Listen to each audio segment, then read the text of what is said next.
What's going on, everybody, and welcome back to Comic Breakdown. If you guys are new to the channel, do me a favor and hit that sub button, hit that notification bell, make sure you're not missing any of the awesome content we have coming out. Now, for this video, we're going to be jumping into some XForce issue number 22. Now, if you haven't been keeping up with this line, go ahead and check out the link in my description as well as the top of this video. It will get you completely caught up on everything that has been going on in this line. Now, this is written by Benjamin Piercy, art is Robert Gill, and with that being said, let's dive into this breakdown. Alright gang, so as we dive into this issue, we are picking up at the point in Krakoa, and Sage and Beast, they are currently trying to investigate what has been going on, because we have seen people more or less turn into plant monsters, much like manslaughter. And they don't know why. They don't know how this is possible, especially when manslaughter is not the one doing it.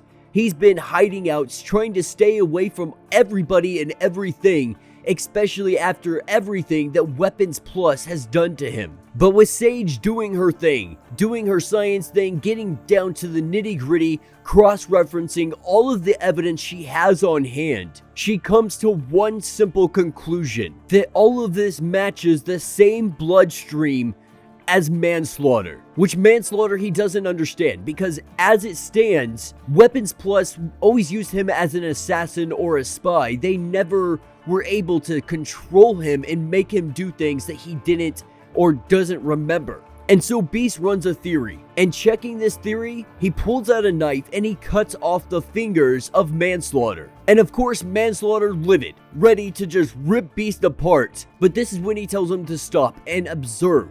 And this is where we see all of his little fingers, they become symbiote. They become living. And he lets him know that he grows outward, extending his roots and seed network, similar to what certain trees can do. And so he is the parent plant to all of these fingerlings. And thus, this gives him some kind of control over them. And so what they need to do is locate the parent and then the father of this insurgent plant that has been infecting people and hurting people all over the world. But before manslaughter does or helps with any of this, manslaughter wants to talk to the island. And that's what's going to take us to New Orleans. At the gateway in New Orleans, we have Order of X sitting here and praying. And as they pray, they are met by Dr. Bloodroot. Dr. Bloodroot having this transformation, being embedded somehow with manslaughter, but he seems to have control, being able to speak the same Floronic language. We see him burst out vines and he infects all of the Order of X. But with infecting them, he touches the gateway and he is able to allow all of them entrance into it, creating his own little army and invading Krakoa. And that is when we pick up with X-Force, currently standing outside right next to the tree that is the host of manslaughter. Kudzu coming to America in 1876. They really need to address how to deal with the invasive species that seem to be choking them out, or at least attempting to do so. And so together they'll be able to access a network unavailable to everybody else.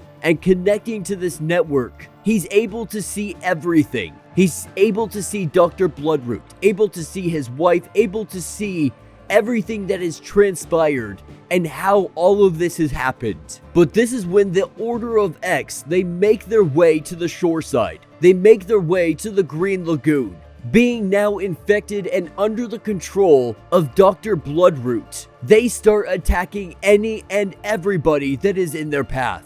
With manslaughter now knowing exactly where he needs to go, this is what's going to pick us up with Dr. Bloodroot sitting at the grave of his wife, sitting here mourning her loss. As soon as Dr. Bloodroot sees manslaughter, he's ready to fight. He knows exactly what this means. He knows that they have found him, but he wants to make all of Krakoa pay for his wife's death. And we see his wife resurrected from the grave, using his plant-like powers to bring her corpse back up. Domino and Wolverine, they rush in because they are always ready for a fight. But manslaughter, he came here to have a discussion. He came here to try to talk this out and figure it out. But of course, Dr. Bloodroot doesn't want to hear any of it. and we see him start to resurrect the entire cemetery. And as this fight continues on, Sage lets them know that one of their gates has been breached, that they are attacking Krakoa, and you have to kill the host. You have to kill Dr. Bloodroot to stop all of this from happening. And so Wolverine, trying to get any kind of sense into Manslaughter, telling him that the time for talking has long but passed us. We are no longer in a moment where we need to talk. You need to fight. You need to help us destroy this thing before it hurts anybody else. And so we see Manslaughter grab Dr. Bloodroot's wife, grabbing her and bringing her into him. She is completely absorbed and she is gone, trying to tell Dr. Bloodroot that he needs to let go, that she is gone and nothing he does is going to bring her back. But we see Dr. Bloodroot transform, doubling in size and coming straight at Manslaughter. Manslaughter digs 2 deep claws directly into his chest. And this brings Dr. Bloodroot down. As he slowly drops down in size, we see him shrivel up into almost nothing. And just like that, this fight comes to a close. And with this coming to a close, Manslaughter really feels like he should be angry. He's lost everything: his life, his wife, his job, everything that was mattering to him in his regular human life. He is lost. But now he's become something more. He's become something bigger than just human. And so emotions like anger, he connects that to a human emotion and believes himself to be better than that, and that he can be better than that. And so he truly wants to find out what that is. And so him and Wolverine, they head off with Manslaughter heading back into the woodline. Wolverine tells him that he doesn't have to, that he could belong with X-Force. They could always use someone like him on their team, and he could be part of something bigger. But Manslaughter says that that's just not what he wants to do. He wants to truly go find what all of this means, what his connection to the green of this world really matters, what kind of purpose it has. But if they ever need to find one another, they know exactly where to find each other. And that will be the end of this issue. So let me know what you guys think down in the comments. It was an interesting issue, I have to say, but it was a relatively quick closeout to the overall story arc that they've been building to. It was a really quick way to end it all. Now, Dr. Bloodroot, he's not necessarily dead. More than likely, he's going to end up coming back. And this is going to more than likely be the nemesis to Manslaughter. And so it's going to be interesting to see how they use Dr. Bloodroot in the future. Now, at the end of the day, I really have to feel like Manslaughter is nothing more than Swamp Thing. That's really how this feels, especially with his connection to the overall green and so on and so forth.